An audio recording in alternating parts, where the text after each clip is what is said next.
Hi everyone! Happy Thanksgiving here in Saipan. Okay, in some part of the world, I think it's not yet Thanksgiving dahil gabi pa sa kanila sa US.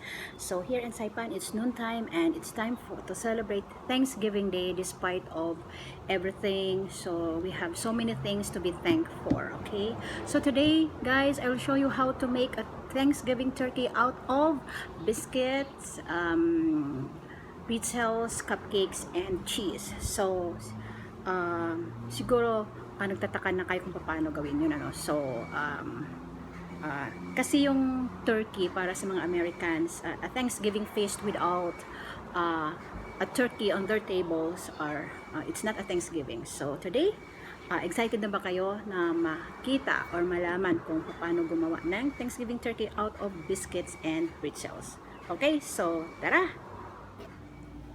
So let's start, guys. We need Thanksgiving plate to be used as platter. Biscuits, regardless of the brand. Pretzels, Rocky Almond. Of course, the cupcakes, the cheese, and the black pepper. Okay, to be used as turkey eyes later on. And then the drinking straw. Okay guys, so let's start. Of course, your platters. Okay, so the cupcakes, as much as possible, use the plain cupcakes. Me, I chose the one with the chocolate there, but as much as possible, use plain cupcakes. Alright, so we will put, I already make a shape for the nose of the turkey. This one. Then the straw, we need to make the eye of the turkey out of cheese.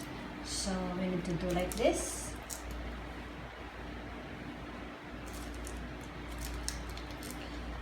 Alright. Oh, it's so little. There.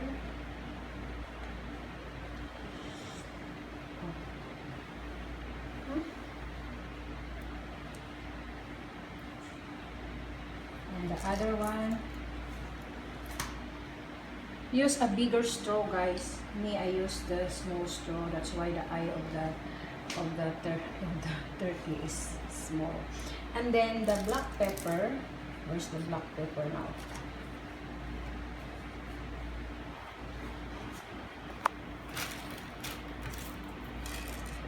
The black pepper, you use this here on top of the cheese. See now? Alright. And then you put this all over.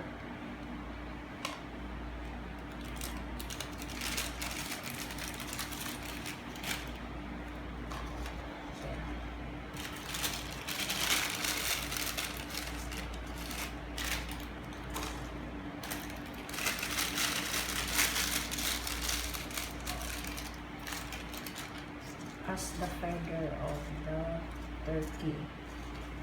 Oh, I think my platter is big.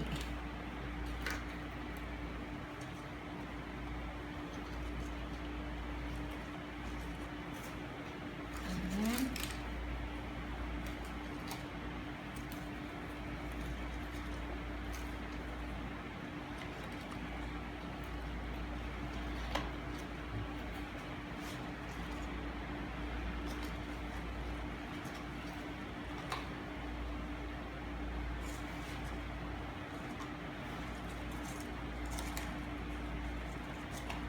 ayusin lang natin.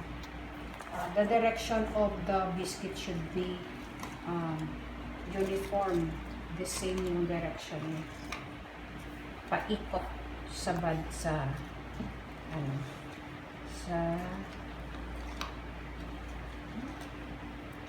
anyway, it's like that.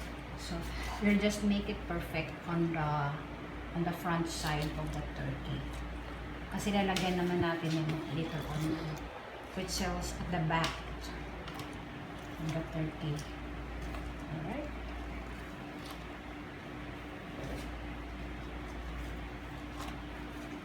So that's it, guys. Then we will put these pretzels here.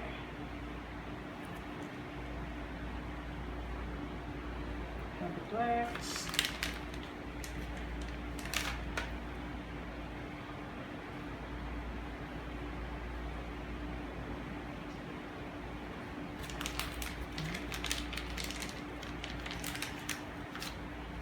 You can also use the plain one, the plain pretzels, but I prefer to use this kasi ano siya, coated siya. Maganda siya tingnan.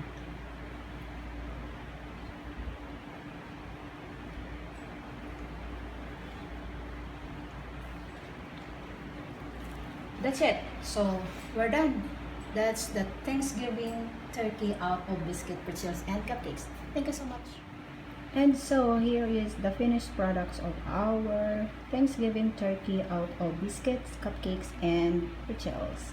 Happy Thanksgiving, everyone!